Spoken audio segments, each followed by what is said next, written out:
You're listening to an Anazao Ministries podcast.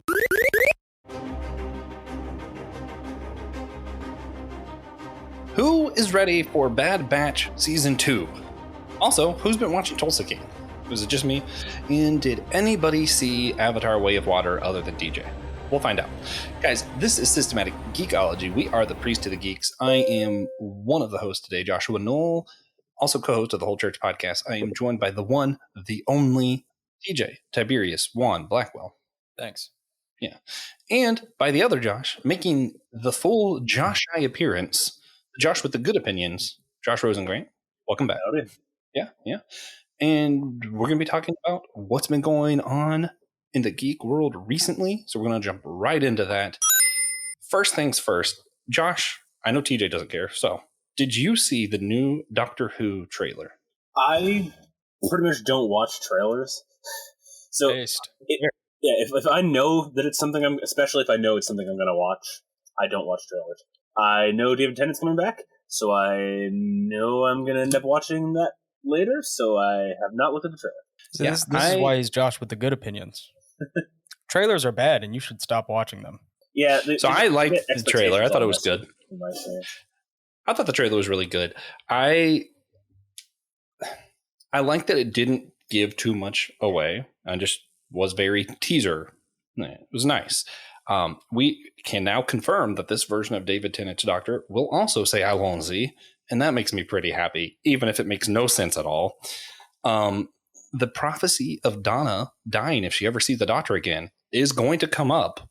I don't know how or why or what that really implies, but with Russell T Davies at the head of telling the story, I am pretty darn excited about that. Yeah, that's really it. David Tennant, that prophecy coming back so we can tie up that loose end. Really not much else needed to be said. I heard Allons-y and I was giddy. I was like, the whole trailer could have just been black screen, David Tennant's face, Allons-y. I'm like, yeah, that's perfect. That's all I needed to know about this next season right there. Yeah, that's my kind of teaser trailer. Yeah, the one you described, not the one that you watched. Okay. Just you know it. This is all you need to know. He's back. Allons-y. Yeah. I'm convinced. Nothing in the trailer really implied this, but I'm convinced. Donna's father. What's that actor's name? Wilfred. In story, he's Wilfred. He is played by Bernard Cribbins. Bernard Cribbins. Alfred Nobel was the inventor of dynamite, by the way. Yeah. And the Peace Prize. Also the Nobel Peace Prize. This quick mention of a trailer is taking so long. What an intro this is, honestly. You described it in depth. I really didn't. I described like two things that's in it. Anyway, I'm convinced that they're going to do a nod of the head to Wilfred's character and everything since he passed. I think they're going to do something to honor him in it. So I'm excited that Donna's back for that, even though I don't love Donna the character. Okay. Josh, did you need to respond to me not liking Donna? I didn't even see your face. I just assumed that you like Donna because you're friends with Joe. Joe's wife, of course, being the person who got me into Doctor Who, I always heard that Donna is the best, the very best, the very best. And I don't, insanely disagree with that. I mostly just, my biggest companion opinion is the correct opinion of Rose is awful. False. And then after that, I kind of get middling on everybody else. So, I like Donna. It's one of those things that I, of course, watched her run through when I was much younger than I am now, and I've always heard that the older you get, the more you like Donna. So I'm working on a rewatch. For me. I'm working on a rewatch because my roommate is watching it for the first time, and so when we get there, we'll see how I feel about Donna. Yeah. For TJ's information and those listening who want to know, in Doctor Who fandom, it's pretty contended whether or not Rose is great or awful. That's kind of 50-50. I am absolutely have the bad opinion about Donna. Almost no one agrees with me about Donna. I think she's so annoying, though. Good. Cry me a river, jump in a pond. Let's talk about sports. Okay, TJ, what do you want to update everybody about sports on? I'm kidding. I used to say that to people who wouldn't stop talking about Doctor Who. Well, the next thing we're going to talk about is sports. Bowl game season just happened, so that's what I've mainly been geeking out on. I've spent almost my entire New Year's weekend watching college football and playing Pokemon Violet at the same time, and it's been great. For those wondering, Florida State did win their bowl game, so this is the first 10-win season we've had since 2016, so that was pretty great. Both the teams I wanted to win in the playoffs won. So we got TCU and Georgia coming up for the national championship January 9th. Should be interesting. I still am convinced that Michigan is the second best team. Should have beat TCU. They just had a really bad game. But I'm glad TCU won, even though I don't think they're good enough to be there. I just like that they're purple and their mascot is frogs. Yeah. If football were played like a real sport and they played in sets instead of single games, yeah, maybe it would have been different. It would absolutely be Georgia and Michigan if that were the case. Speaking of which, the Carolina Hurricanes are on an 11-game win streak and a 17-game point streak. 2 franchise records. Man. Worth mentioning. And their first Stadium Series game, which is the outdoor NHL games, is coming up in February. Man. Also, college basketball has been so wild. Like, I haven't even tried to keep up with it. Like, it just got too many different people that were number one became not ranked at all. And I'm just like, March Madness came way too early. And now I'm just waiting for the real March Madness. I'm not counting on anybody till then. I just gave up. I've been wanting to ask DJ a question, though, for like a month. And I've waited for this to ask him. I have no idea who won the World Cup or anything. You mentioned a certain amount of players that could be in it that you wanted to happen. Did any of the things that you wanted to happen? I wanted Ronaldo to win Portugal, but Messi won, which I can accept. He deserved it. I assume those mean things, yeah. Yeah, Lionel Messi, one of the greatest players of all time. I just really wanted to know who you wanted to won. No. I had no idea. I would also like to acknowledge the passing of Pele, another one of the greatest soccer players of all time. 85 years old, lived a great life, turned soccer into the beautiful game. Rest in peace.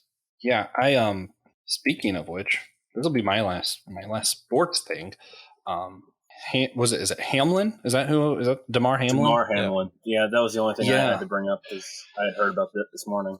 Yeah, I was watching the game and I was like, man, this is taking forever. So I changed the channel, went to bed, and decided to watch Uncharted instead. And then I got a notification that the game was just straight up postponed from that. Like, when I watched it, I did not think his injury was that bad at first. And then I was like, oh, man. So I heard a little bit about this. It's because it wasn't the injury, so to speak, that actually did him in. He had a heart attack. Whether it was because of the injury or completely separate, the guy went into cardiac arrest right there and is still in critical condition last I've... Yeah, we're recording this January 3rd. This will be up January 5th. Things may have changed since then. Prayers for the family, all that kind of stuff. Prayers for him. Yeah. I've heard. So it seems like could be a pretty rare condition called commotio cordis. Yada yada, a bunch of rambling about your heartbeat and its different electromagnetic signals. If you get hit on the upswing of one of those little electromagnetic beads you see on like the cardiogram in the hospital, like that second one after the big bounce or that little one after the big bounce, you have to get extreme blunt force trauma to your chest on the upswing of that third little bump for that to happen. Oh, wow. Very short time frame, but that's what a lot of sports doctors seem to believe happened. Man, wow. That is a very from what I saw. Scary. Pretty good in the chest. Oh, yeah. It's just, I guess it's wild because watching football like all weekend, there's been so many huge hits that I've seen that everybody just gets back up like nothing happened. And sometimes freak accidents just occur. It's like, it always is going to hurt when someone that big tackles you, but that doesn't typically happen afterwards. And that's one of those things that could get into the morality of sports at all. Are we putting people at unnecessary risk for our entertainment? But it's also their entertainment. Most people don't play just for money or because they feel like they have to. They play because they like to, and they know that these things can happen. And the same things happen when you drive a car or anything like that. I'm not trying to justify it necessarily, but it is one of those of people do what they like to do. We do wish his best. We hope he recovers. Praying for everybody, but that's part of the reality of football. Unfortunately, this is one of those reminders that these are big, tough guys, and they're used to taking the hits, but nobody's indestructible. Yeah. What's the whole Bible thing of don't despise the day of the small things? There's a lot of Bible verses of use the day wisely. Basically, you never know what could happen in any given moment. I had a friend who was roughly the age I am now, or a little bit older than the age I am now, pass away of a heart attack, and he wasn't doing anything. So Humans are pretty fragile, actually. Yeah. So, on that very solemn note, I didn't at all spend any of my time this weekend doing anything other than Pokemon, football, talking to my wife, that kind of thing. But TJ saw Avatar 2. Avatar, the Way of Water, something like that? Okay. Well, what can you tell us about it? Time is slippery. Avatar 2 is gorgeous. Also, I think it's a better movie than Avatar 1. Why? The plot is just better. Mm-hmm. So a lot of people were concerned since Avatar 1 was just that Avatar 2 was going to just be Little Mermaid, was it? No. All right. It was sort of similar. There are similarities. I swear, if I watch it, it's the same movie.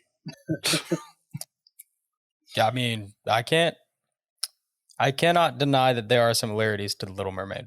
But there are no aliens singing Kiss the Frog or anything, right? Kiss the Frog, Kiss the Girl, same thing. No. Avatar 2 is gorgeous. It is, I wouldn't say surprising. Like, the plot doesn't take you by surprise at any point. It's not a shocking film, but it is gorgeous. Not just the word-wise, visuals. Not just visually.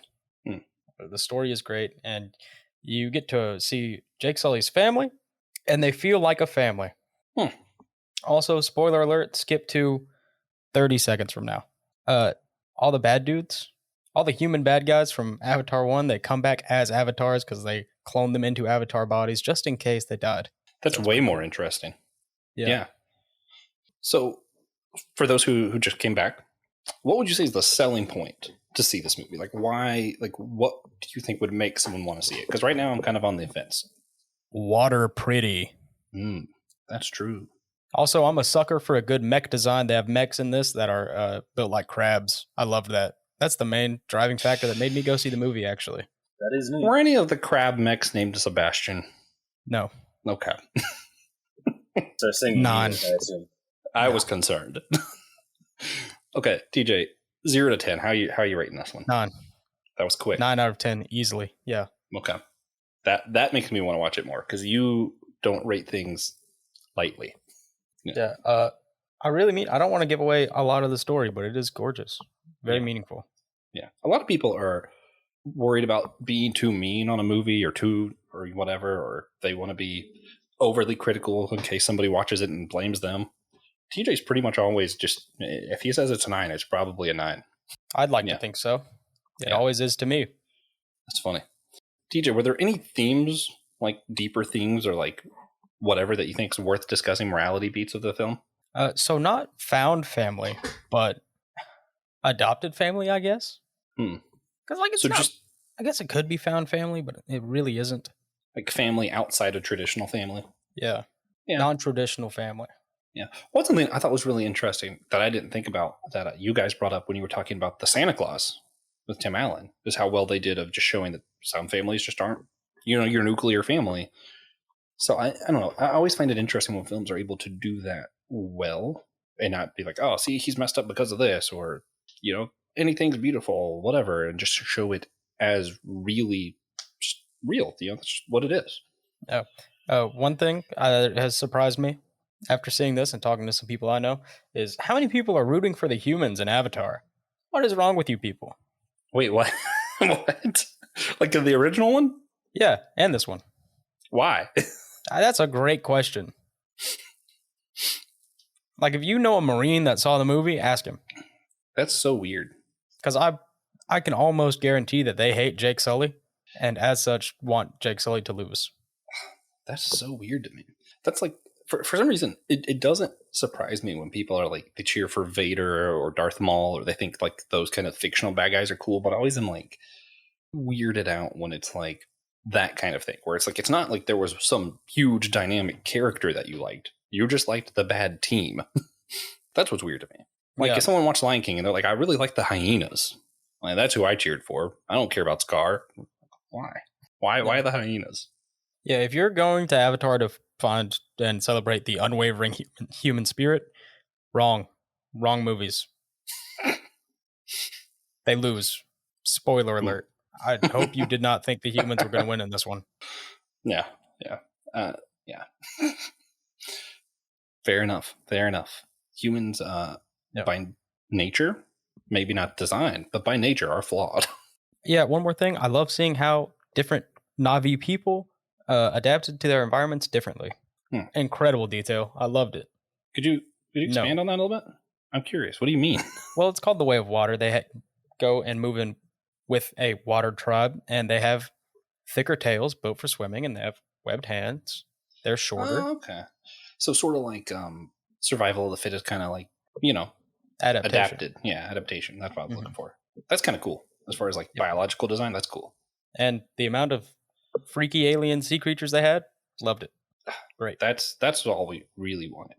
Yep. Yeah. And the best part, of course, is you don't know if there just happens to be something that looks just like that in our own oceans, because we have no idea what's down there half the time.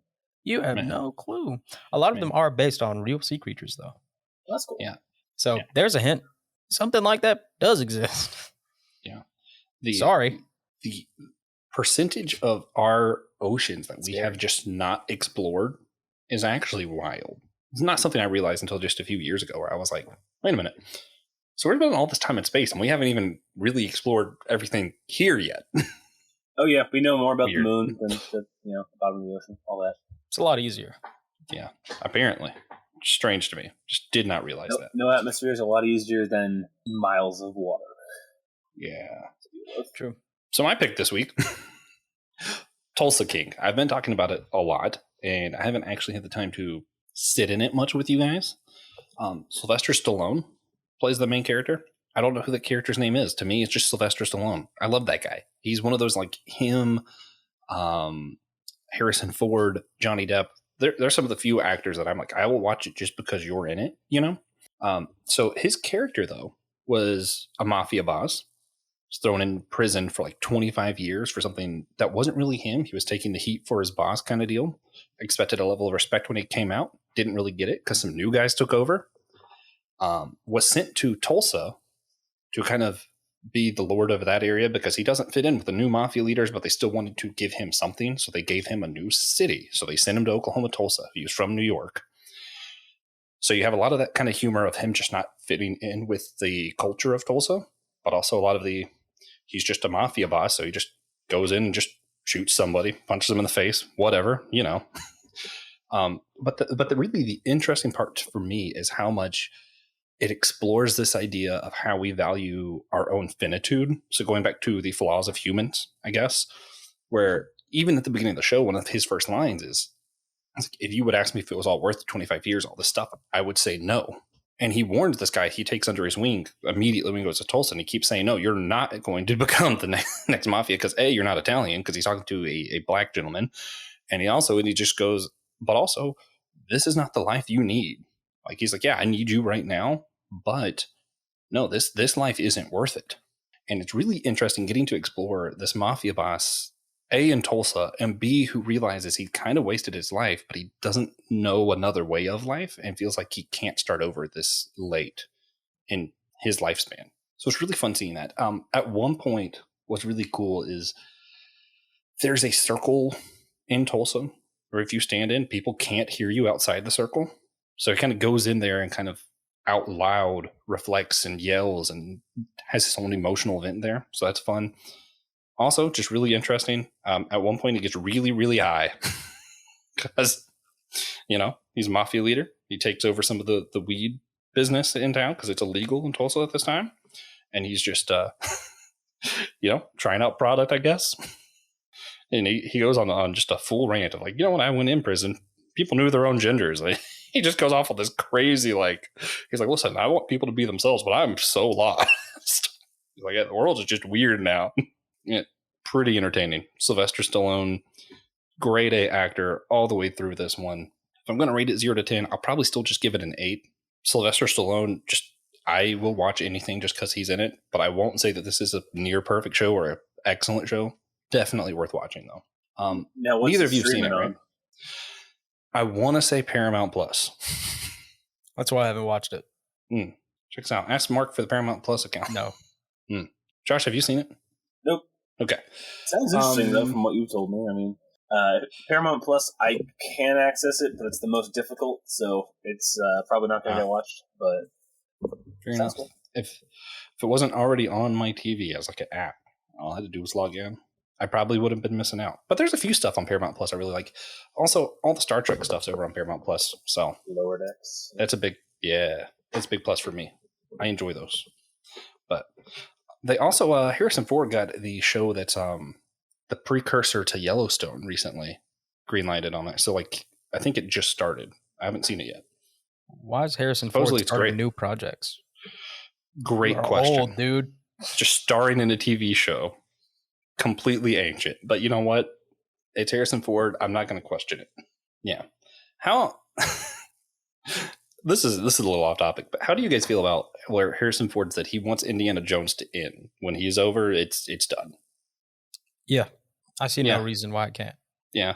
I'm of two mindsets because no one can be Harrison Ford. Like, Harrison Ford just is Indiana Jones. Like, it's not, they try to have other actors play young Indiana Jones. It doesn't work. Same thing with Han Solo. Like the movie just... Yeah. No. TJ, are you going to debate that one? No.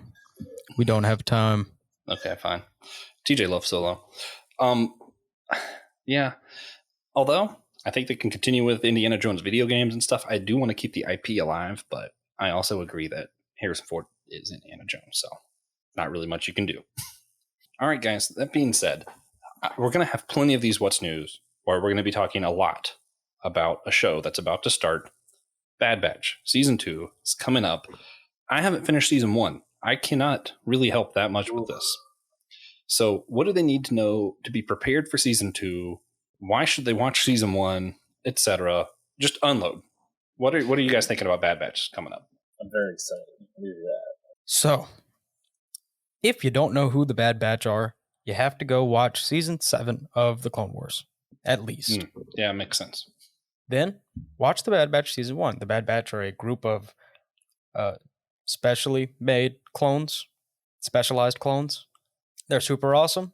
They're their own force. They're mistakes, quote unquote. Not like 9-9 though. That's my dude. Man, they're awesome. They're just so cool.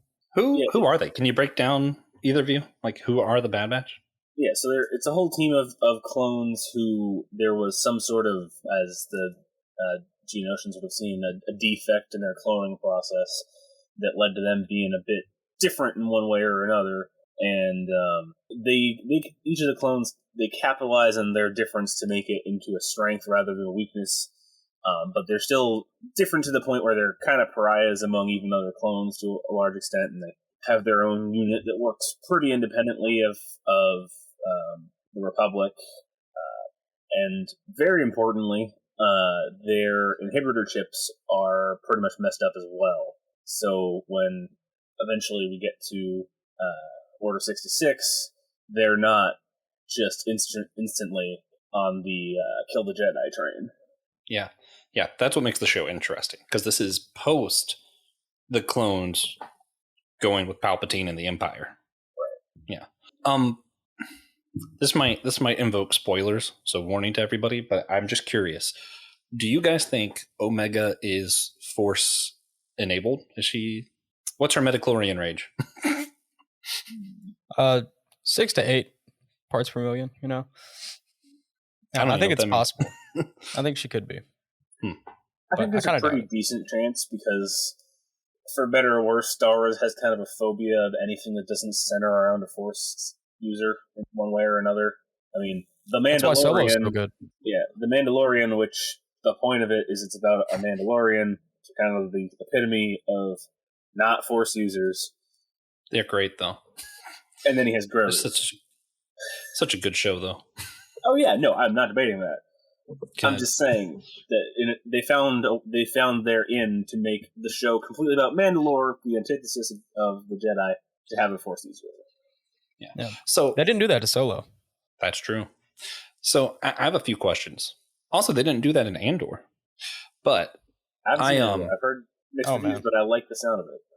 I didn't love it, but I know I'm wrong. It's one of those, like, I can, if I'm evaluating it, it's great, but it just didn't click for me. Like, I just wasn't really that interested. But there's a lot going on in this time era that Bad Batch happens in. Post Empire, pre Episode 4. Are we going to see Ahsoka, Ezra, I mean, what are there any characters that we think we're going to see that might pop up? I mean, Grogu technically is around somewhere during this. So we got, in my opinion, a lot of fan favorites in Bad Batch Season 1. I have always loved the Kaminoans. I don't know why. I love their stupid long necks. I said Geonosians earlier. I meant Kaminoans. I realized I said that. Yeah. But I didn't. we got Fennec Shand, Cad Bane, one of my favorite Star Wars characters ever. Those are the only ones I care about. But there were other cool characters. What did you feel about how they did Cad Bane in Boba Fett? Fair enough. He's old. Do you think he's going to come back? Chronologically, probably not. That's my take. I'm sure he'll show up again, just not future relative to that piece of the time. I'm going to disagree. Yeah.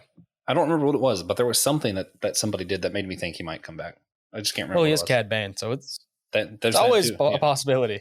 Yeah. But it's not like Star Wars will kill off a character and then they come back. That doesn't happen ever. So. That would never. It's that's not fair. Yeah. I mean, it's not like that was the entire point of Boba Fett Season 1. Yeah. So, what other characters are you thinking of? Did you say we saw Ahsoka already in Bad Batch? I don't think so. No. Okay. Are we going to? Are we going to see awesome. Darth Maul? I'd say there's a decent chance. I mean, these are other fan favorite characters, and they all have a lot of things to do in the timeline. So there's a decent enough chance that any and all of those guys will show up. Sweet. Yeah. So, it's a Dave Filoni show. Fair. Yeah. So, what is one thing? All the better. I know TJ tries not to have any expectations, but is there anything you're looking forward to in Season 2 that you think might happen or they might address? I'm actually really looking forward to Season 2 of The Bad Batch. That's fair. So you think in Season 2 will happen?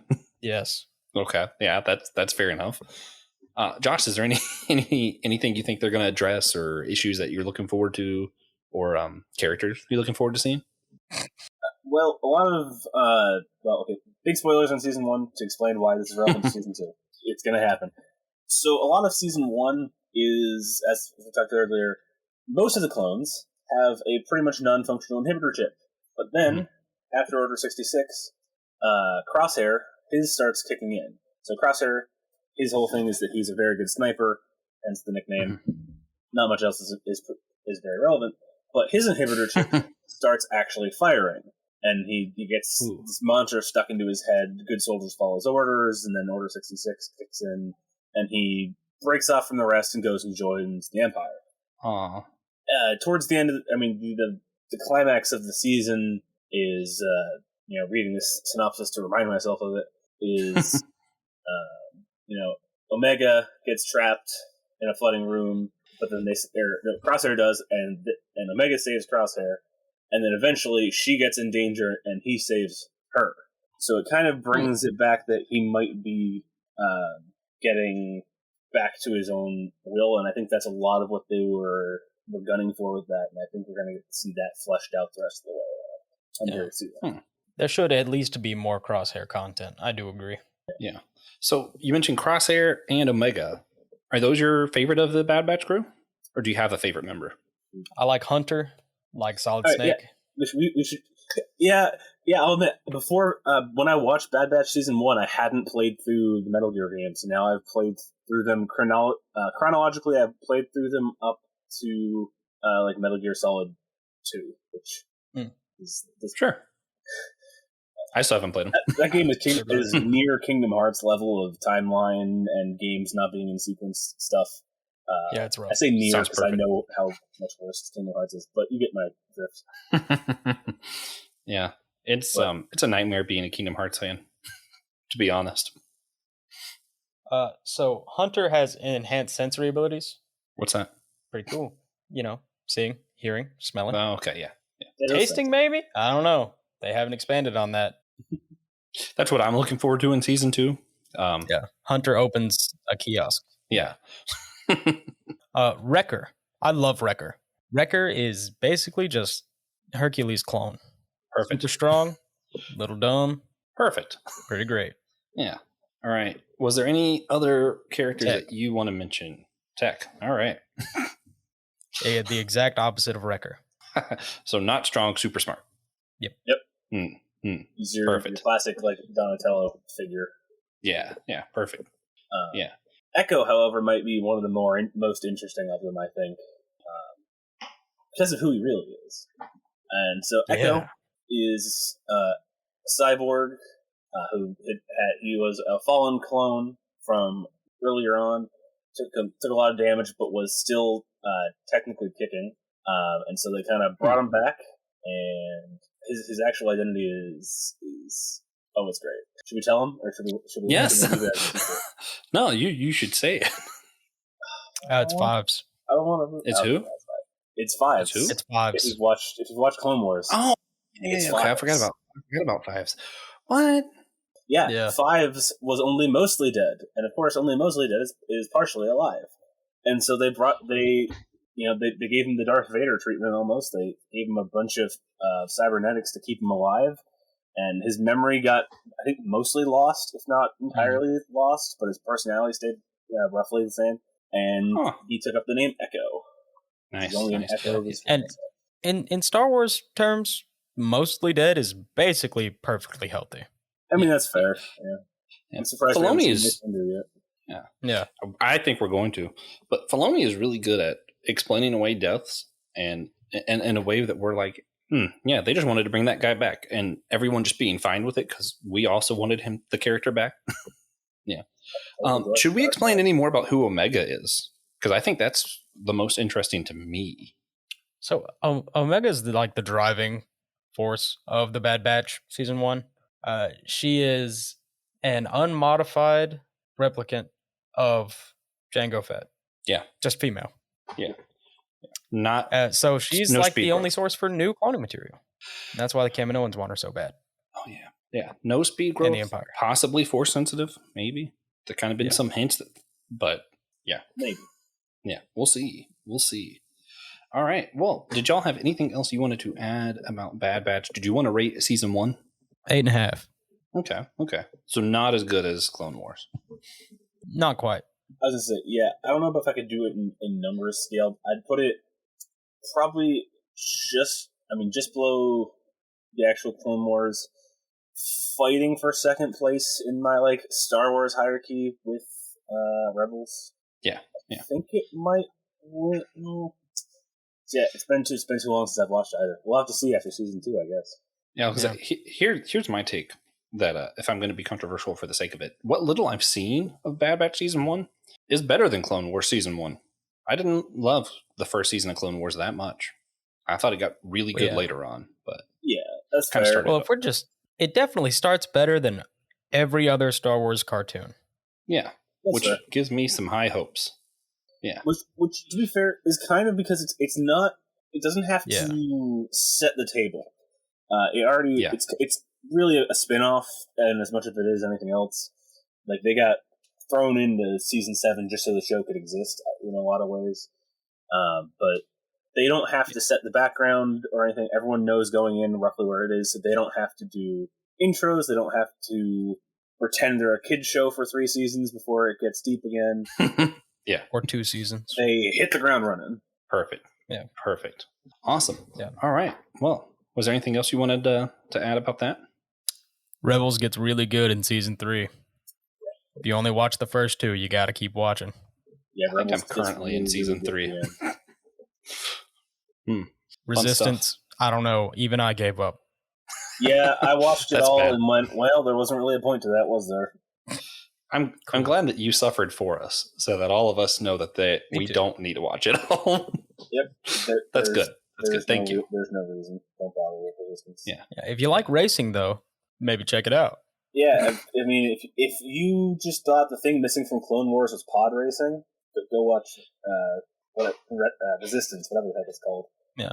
Also, if you like racing, rest in peace to Ken Block. Man, Gone too soon. Another solemn note that I'm going to find a way to just brush by, because we don't know. I don't know who that is, so I don't have anything to add to it. He's a rally driver. Fair enough. I don't even know what a rally driver is. I'm just that unattached to the world of racing. Yeah. Man. Recently, what I've been geeking out on, that's new to me, it's not necessarily new, I guess. Somewhat new. The Gargoyles comic that just came out, it was fantastic. That's all I got to say. If nothing else, because of the colors, I'm just going to show TJ here. Well, and Josh, but listeners, just whatever. Oh yeah, very good colors here. Yeah, nice colors. Yeah, that's good enough reason to like it. I also discovered my old copy of the original Hercules PlayStation game. Wow. I'm gonna frame it. That was the first video game I ever beat, so that's pretty exciting for me. Yeah.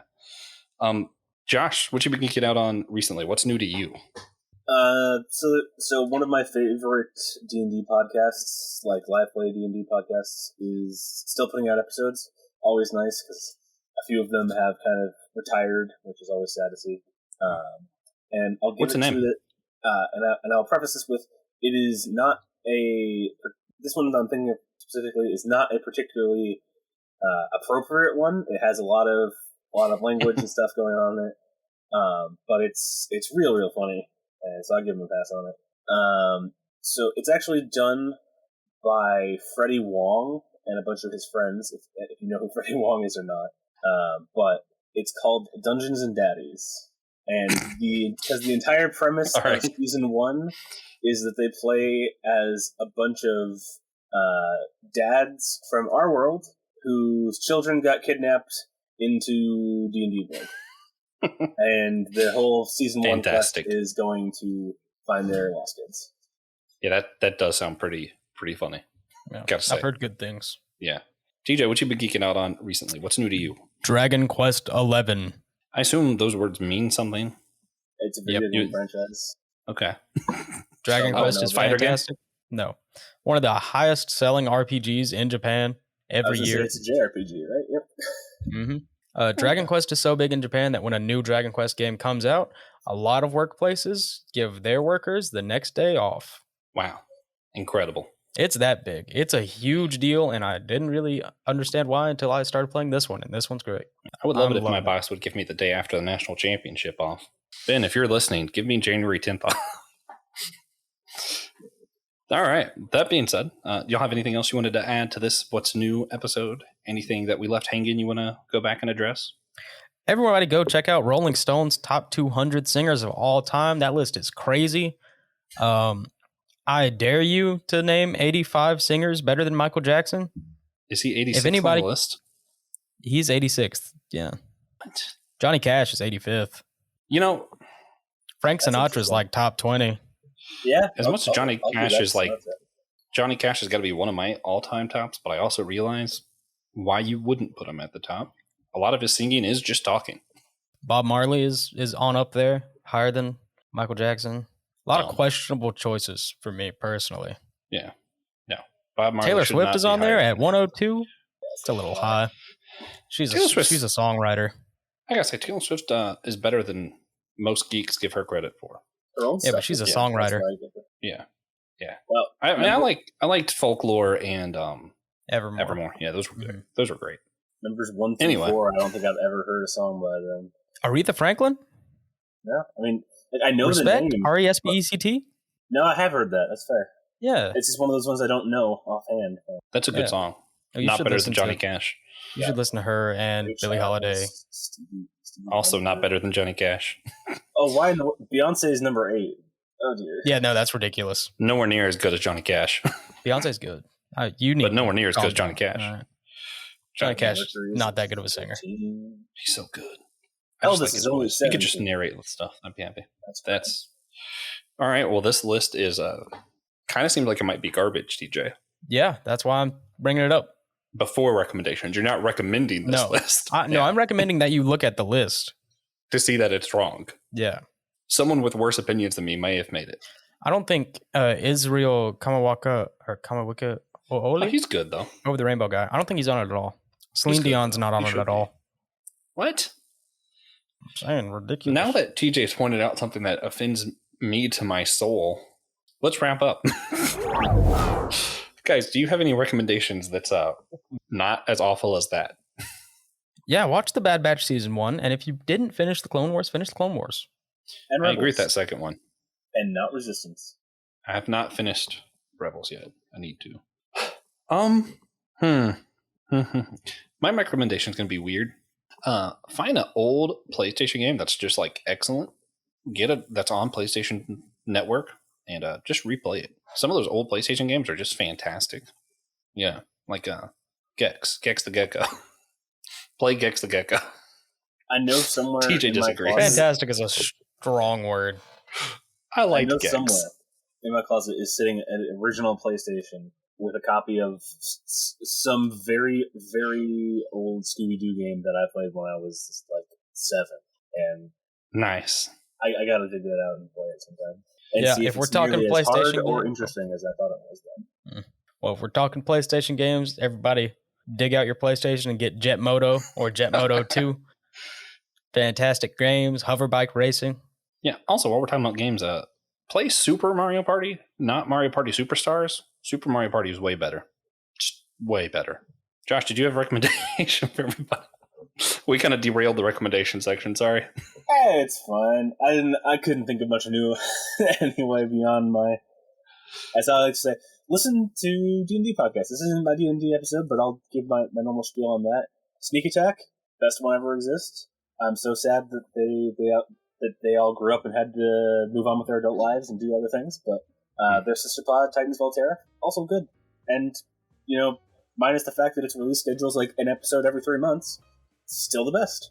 And if by some miracle the Josh from that show is listening, boy, hit us up. Get in the Josh eye. It'll be great. We want to talk to you. Oh, he's already in the Josh eye. We're all one. Yes.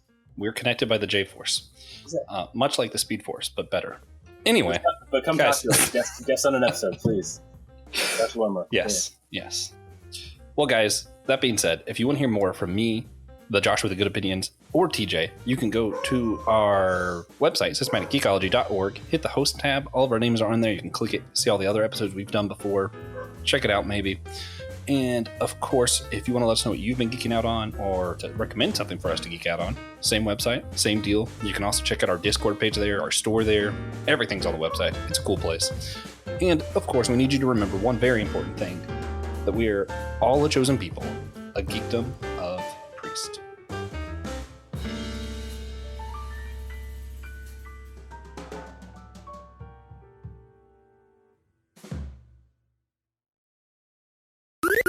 This was an Anazao Ministries podcast. If you enjoyed this show and would like to learn more about our network, be sure to check out the Anazao Ministries podcast network.